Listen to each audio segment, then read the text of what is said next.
ये कहना बिल्कुल भी गलत नहीं होगा कि भारत और अमेरिका के संबंध अपने पिछले कुछ समय के सबसे निचले स्तर पर पहुंच चुके हैं। सबसे पहले अमेरिका के राष्ट्रपति ने भारत पर 25% टैरिफ लगाया था। उन्होंने कहा था कि भारत रशिया के साथ व्यापार कर रहा है, तेल का व्यापार कर रहा है, जिसकी वजह से यूक्रेन में जो लोगों की मौत हो रही है, उसके पीछे भारत भी कहीं ना कहीं जिम्मेदार है।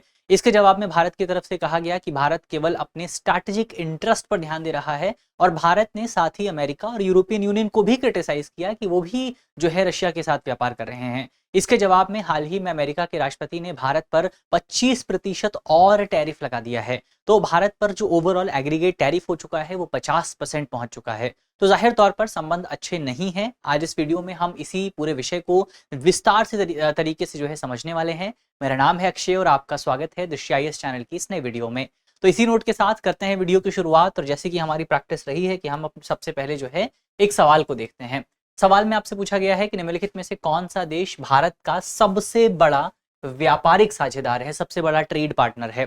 तो ऑप्शन है हमारे, ऑप्शन ए चीन, ऑप्शन बी सऊदी अरब, ऑप्शन सी रूस और ऑप्शन डी अमेरिका। इसका सही जवाब क्या होगा ये आप जल्दी से कमेंट बॉक्स में बताएंगे। और अगर आपको जवाब पता है तो अच्छी बात है, जवाब नहीं पता है तो थोड़ा सा इंतजार कीजिए, क्योंकि वीडियो में हम इसके जवाब को डिस्कस करेंगे। चलिए वीडियो की करते हैं शुरुआत। सबसे पहले देखते हैं कि पूरा जो टॉपिक है, पूरी जो खबर है, ये चर्चा में क्यों आई है।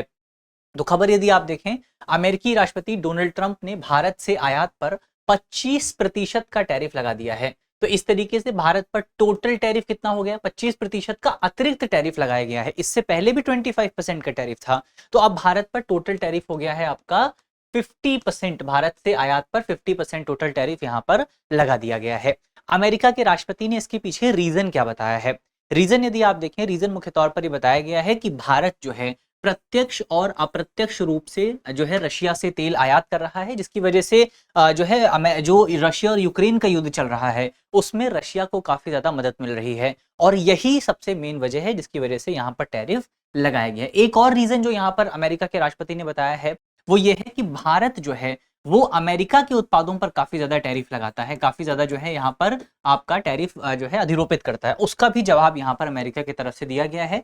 ये टैरिफ 25% जो पहले टैरिफ था उसके अतिरिक्त होने वाला है, और पहले वाला जो टैरिफ था वो जल्द ही 1-2 दिन में लागू हो जाएगा। और जो नया टैरिफ लगाया गया 25% का, उसको लागू करने के लिए अभी 21 दिन यहाँ पर भारत को दिए गए हैं। तो 21 दिन का समय भारत के पास है। इस 21 दिन को एक नेगोशिएशन विंडो के तौर पर इस्तेमाल यहाँ पर किया जा सकता है। इसी के साथ भारत जो है ब्राजील के साथ अब दुनिया में सबसे अधिक टैरिफ झेलने वाले देशों में से एक बन गया है। ब्राजील की अगर आप बात करें तो ब्राजील पर भी अमेरिका के राष्ट्रपति ने 50% का टैरिफ लगाया है। और ब्राजील के साथ अब भारत भी जो है इसी लिस्ट में शामिल हो गया है। ब्राजील के साथ साथ भारत पर भी 50% का टैरिफ लगा दिया गया है। ब्राजील का जो टैरिफ है वो 1-2 दिन में लागू हो जाएगा। भारत पर अतिरिक्त जो 25% का टैरिफ है उसको लागू करने के लिए अभी 21 दिनों का समय जो है यहाँ पर दिया गया है।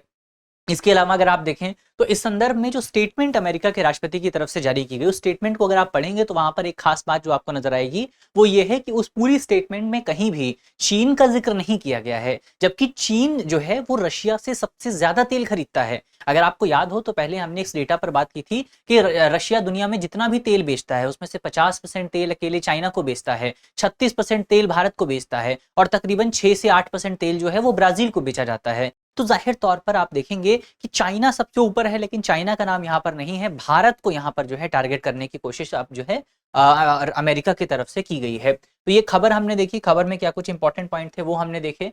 अब भारत रूस संबंधों की यहाँ पर बात कर लेते हैं। भारत और रूस संबंध खासतौर पर व्यापारिक दृष्टिकोण से अगर आप देखें तो भारत के बारे में आप जानते हैं कि भारत अंतर्राष्ट्रीय स्तर पर दुनिया का तीसरा सबसे बड़ा तेल आयातक और तेल कंज्यूमर देश है। यानी कि सबसे ज्यादा तेल जो है वो भारत में कंज्यूम किया जाता है तीसरे नंबर पर।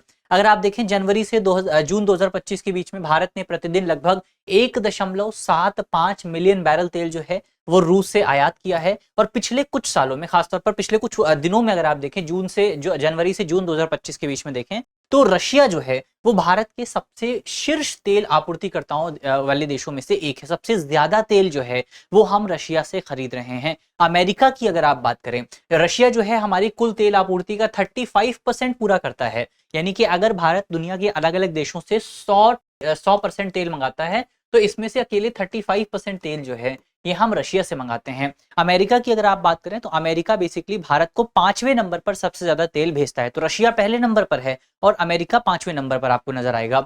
ये हमने देखा। फिर वित्त वर्ष 2024-25 में रशिया और भारत के बीच में जो व्यापार हुआ था उसकी अगर आप बात करें तो इस पूरी अवधि के बीच में भारत और रशिया के बीच में आपको टोटल 68.7 बिलियन डॉलर का व्यापार देखने को मिला था, जो कि महामारी पूर्व व्यापार की अगर आप बात करें, अगर आप उससे कंपेयर करें कि जब दुनिया में कोविड-19 महामारी नहीं थी, तो उसके कंपैरिजन में ये 5.8 गुना ज्यादा है, यानी कि लगभग आप कह सकते हैं 6 गुना ज्यादा व्यापार जो है पिछले कुछ सालों में भारत और रशिया के बीच में व्यापार में 6 गुना बढ़ोतरी जो है वो आपको देखने को मिली है। अब इसमें देखें, अगर आप भारत जो है रूस को क्या निर्यात करता है, क्या बेचता है, तो भारत जो रूस को निर्यात करता है उसकी टोटल वैल्यू 4.88 बिलियन डॉलर के आसपास है, और इसमें मुख्य तौर पर आपका कृषि उत्पाद, रसायन, दवाएं और लौह उत्पाद शामिल हैं। अगर भारत क्या क्या खरीदता है उसकी बात करें तो सबसे पहले उसकी जो टोटल वैल्यू है वो 63.84 बिलियन डॉलर के आसपास है, और भारत मुख्य तौर पर दो चीजें रशिया से खरीदता है। इसमें सबसे पहला है तेल। तो ये जो 63.84 बिलियन डॉलर की वैल्यू आप यहाँ पर देख रहे हैं, इसमें मुख्य तौर पर तेल का जो आयात है वो सबसे इंपॉर्टेंट कंट्रीब्यूशन देता है। तो तेल का कंट्रीब्यूशन सबसे ज्यादा है। दूसरे नंबर पर आपको मिलेगा फर्टिलाइजर। तो हम रशिया से दो मुख्य तौर पर चीजें खरीदते हैं, एक है आपका तेल और दूसरा है फर्टिलाइजर। तीसरे नंबर पर आता है आपका मशीनरी। तो ये तीन चीजें हम रशिया से खरीदते हैं। इसमें से दो पहली जो चीजें हैं वो आपको खासतौर पर याद रखनी है। अब आपको ये भी पता होगा कि जब बीते दिनों भारतीय प्रधानमंत्री रशिया की यात्रा पर गए थे तो उस यात्रा के दौरान एक टारगेट, व्यापार का जो एक टारगेट है वो भी भारत और रशिया के बीच में डिसाइड किया गया था। डिसाइड ये किया गया था कि 2030 तक जो है भारत और रशिया अब ये टारगेट अपने लिए रखेंगे कि हम अपना व्यापार 100 बिलियन डॉलर तक बढ़ाने की कोशिश करेंगे। तो ये भी पॉइंट आपको यहाँ पर याद रखना है। तो सबसे पहले हमने भारत और रशिया के व्यापारिक संबंधों की बात की। अब इसी कॉन्टेक्स्ट में अमेरिका के साथ भारत का जो व्यापार होता है थोड़ा सा उसको भी समझ लेते हैं। तो अमेरिका के साथ भारत की अगर आप व्यापार की बात करें तो भारत, अमेरिका जो है वो बेसिकली भारत का सबसे बड़ा ट्रेड पार्टनर है। याद रखना है आपको, क्या है, अमेरिका जो है वो भारत का सबसे बड़ा ट्रेड पार्टनर है। अगर अमेरिका के ट्रेड पार्टनर्स की बात करें तो भारत इस लिस्ट में 10वें नंबर पर आता है। तो याद रखना है आपको कि भारत की ट्रेड पार्टनर्स की लिस्ट की अगर आप बात करें तो उसमें अमेरिका पहले नंबर पर आता है, और अगर आप अमेरिका के ट्रेड पार्टनर्स की बात करें तो उसमें रशिया पहले, सॉरी, उसमें जो है आपका इंडिया जो है 10वें नंबर पर आता है। तो ये हमने देखा। व्यापार 2024 का व्यापार का डेटा क्या रहा था उसकी अगर आप बात करें, सबसे पहले अगर आप निर्यात की बात करें, सबसे पहले एक्सपोर्ट की अगर आप बात करें, 41.8 बिलियन डॉलर का निर्यात आपको देखने को मिला था, जो कि पिछले साल की तुलना में 1.4 बिलियन डॉलर ज्यादा है और 3.4% की वृद्धि को दर्शाता है। अगर आप आयात की बात करें, आयात बेसिकली 87.4 बिलियन डॉलर के आसपास था, जो कि पिछले साल की तुलना में 3.7 बिलियन डॉलर ज्यादा है और 4.5% की वृद्धि को दर्शाता है। अगर ट्रेड डेफिसिट की बात करें तो भारत के साथ व्यापार करने में अमेरिका को घाटा होता है। कितना घाटा होता है? घाटा होता है आपका 45.7 बिलियन डॉलर, जो कि पिछले साल की तुलना में 2.4 बिलियन डॉलर ज्यादा है और 5.4% की वृद्धि को दर्शाता है। तो ये ओवरऑल भारत और अमेरिका के बीच में व्यापार का जो पूरा एक पूरा इकोसिस्टम आपको मिलेगा, एक पूरी इक्वेशन जो आपको मिलेगी वो हमने यहाँ पर समझी।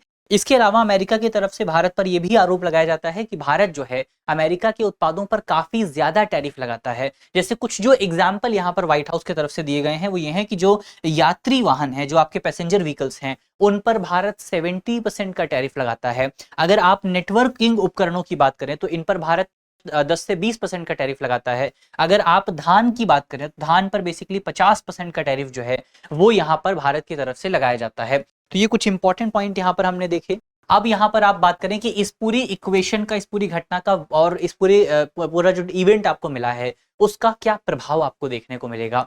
तो ये अकेले टैरिफ नहीं है जो कि भारत पर लगाया गया है, इसके अलावा भी बेसिकली आपका एल्यूमिनियम और स्टील सेगमेंट जो है उस पर भी अमेरिका ने टैरिफ लगाया है। लेकिन वो टैरिफ केवल भारत के लिए नहीं है, वो टैरिफ दुनिया के सभी देशों के लिए है, पर उसका भी इंपैक्ट आपको भारत पर देखने को मिलेगा। अगर आप डेटा की बात करें तो अमेरिका द्वारा स्टील और एल्यूमिनियम पर लगाए गए 25% का इंपैक्ट भी आपको भारत पर देखने को मिलेगा। अमेरिका जो है वो भारतीय एल्यूमिनियम के लिए सबसे बड़े बाजारों में से एक है। अगर आप डेटा की बात करें तो डेटा ये बताता है कि भारत का एल्यूमिनियम निर्यात जो था कब 2024 में, 2024-25 में वो 964 मिलियन डॉलर के आसपास था। कितना? 964 मिलियन डॉलर के आसपास था। अगर आप इसको कंपेयर करें 2016-17 से तो 2016-17 में ये 350 मिलियन डॉलर के आसपास था। जब 2016-17 में जब डोनाल्ड ट्रंप का पहला कार्यकाल था उस दौरान ये 350 मिलियन डॉलर था और अब ये बढ़ करके 964 मिलियन डॉलर यानी कि 1 बिलियन के काफी करीब पहुंच चुका है। यानी कि आपका बहुत ज्यादा जो आपका एक्सपोर्ट है, जो एक्सपोर्ट है, एल्यूमिनियम एक्सपोर्ट है, वो आपको देखने को मिलता है भारत की तरफ से। इसी तरह अगर आप लोह और इस्पात की अगर आप बात करें तो इसके उत्पादों का भी अमेरिका बहुत बड़ा बाजार है। फाइनेंशियल ईयर 2024 में 2.8 बिलियन का निर्यात जो है वो आपको देखने को मिला था। तो जाहिर तौर पर इतना बड़ा जो बिजनेस यहाँ पर हो रहा है भारत और अमेरिका के बीच में, उस पर ये जो 25% अतिरिक्त टैरिफ है उसका आपको इम्पैक्ट देखने को मिलेगा। ये टैरिफ अलग वाला है, ये टैरिफ जो हम बात कर रहे हैं वो आपका स्टील और एल्यूमिनियम सेगमेंट पर बात कर रहे हैं। इसके अलावा जो नया टैरिफ है, जो नया 25% प्लस 25% टैरिफ है, इसके इम्पैक्ट की अगर आप बात करें तो इसका गंभीर इम्पैक्ट आपको भारत के निर्यातकों पर देखने को मिल सकता है। एक रिपोर्ट यहाँ पर आज के द हिंदू के अखबार में पब्लिश हुई है, जो रिपोर्ट ये बताती है कि बेसिकली ये जो टैरिफ यहाँ पर लगाया गया है, इस टैरिफ की वजह से भारत का 55% जो निर्यात है वो डायरेक्टली यहाँ पर इम्पैक्ट होने वाला है, डायरेक्टली उस पर इम्पैक्ट आपको देखने को मिलेगा। और रिपोर्ट ये भी कहती है कि बेसिकली इस पूरे निर्यात की वजह से जो भारतीय निर्यातक हैं उनकी कॉम्पिटिटिवनेस क्षमता जो है, उनकी प्रतिस्पर्धात्मक क्षमता जो है, उसमें 30 से 35% का नुकसान आपको देखने को मिल सकता है। तो ये कह सकते हैं आप, इतना इम्पैक्ट, इतना नुकसान जो है वो भारतीय निर्यातकों को देखने को मिलेगा। लेकिन एक इंपॉर्टेंट पॉइंट और है, इंपॉर्टेंट पॉइंट ये है कि नुकसान केवल भारत को नहीं होगा, नुकसान केवल भारत को नहीं होगा बल्कि नुकसान आपका अमेरिका को भी होगा। क्यों? क्योंकि यहां पर जो आपका टैरिफ लगाया जा रहा है वो टैरिफ पे कौन करेगा? उस टैरिफ को पे करने की जिम्मेदारी जो है वो बेसिकली आपका अमेरिका के जो कंज्यूमर्स हैं, क्योंकि कुछ उत्पाद तो ऐसे हैं जो कि भारत भेजता है अमेरिका को, वो एसेंशियल उत्पाद हैं, वो आपका एसेंशियल प्रोडक्ट्स हैं, तो उनको तो खरीदना ही पड़ेगा। तो जब इतना ज्यादा टैरिफ लगाया जाएगा तो जाहिर तौर पर उसका जो प्राइस है वो अमेरिका में काफी बढ़ जाएगा, और अमेरिका के जो मिडिल क्लास कंज्यूमर्स हैं या लोअर मिडिल क्लास कंज्यूमर्स हैं उन पर भी आपको इम्पैक्ट देखने को मिलेगा। तो जाहिर तौर पर इसका इम्पैक्ट केवल भारत पर नहीं आएगा बल्कि अमेरिका के लोअर क्लास कंज्यूमर्स जो हैं, लोअर मिडिल क्लास जो कंज्यूमर्स हैं, उन पर भी आपको इम्पैक्ट देखने को मिलेगा।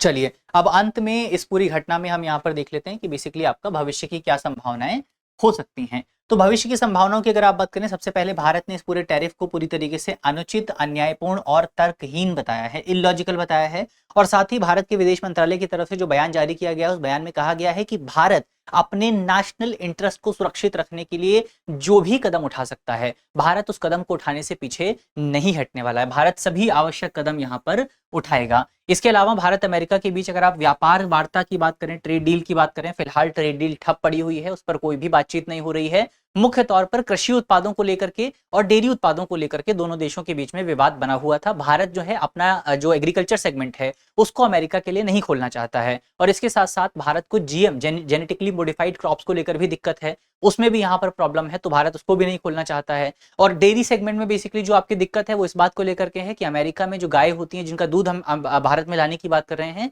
उन गायों को नॉन वेजिटेरियन चीजें खिलाई जाती हैं, उन गायों को मांस खिलाया जाता है। तो भारत के जो रूल्स हैं वो इसको अलाउ नहीं करते हैं। तो अमेरिका चाहता है कि इस रूल को हटा दिया जाए, लेकिन भारत इस रूल को हटाने के लिए तैयार नहीं है, तो ये भी एक प्रॉब्लम है। अब ऐसे में अगर आप देखें, भारत रूस व्यापार में वृद्धि और अमेरिकी टैरिफ नीतियां आने वाले समय में व्यापारिक संतुलन को प्रभावित कर सकती हैं। तो अभी अगर आप देखें, अभी आपको क्या देखने को मिलता है कि बेसिकली भारत और अमेरिका जब व्यापार करते हैं तो भारत को फायदा होता है, और भारत और रशिया जब व्यापार करते हैं तो भारत को नुकसान होता है। लेकिन ये नुकसान भी भारत के पक्ष में ही है, क्योंकि हम रशिया से तेल खरीद रहे हैं और तेल हमारी इकोनॉमी के डेवलपमेंट के लिए काफी इंपॉर्टेंट है। तो ऐसे में अब हो क्या सकता है कि जब टैरिफ लगेगा तो अमेरिका के साथ हमारा जो व्यापार है उसमें हमारा व्यापार घाटा थोड़ा सा, या हमारा जो व्यापार अधिशेष है वो कम हो सकता है। तो ये भारत के लिए थोड़ा सा इम्पैक्ट यहाँ पर भारत को कर सकता है।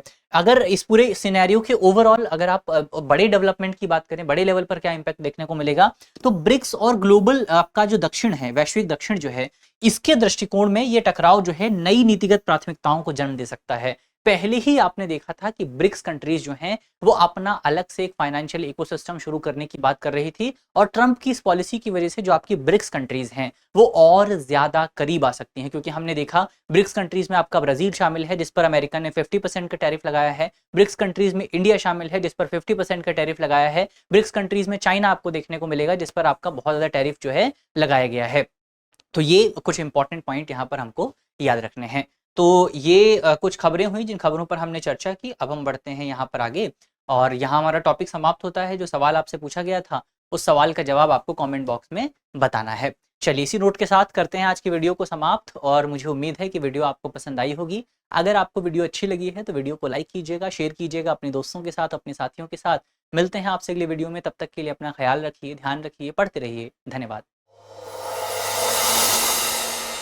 डियर व्यूअर्स, अपने एग्जाम की तैयारी को और बेहतर करने के लिए हमारे चैनल को लाइक, शेयर और सब्सक्राइब करना न भूलें।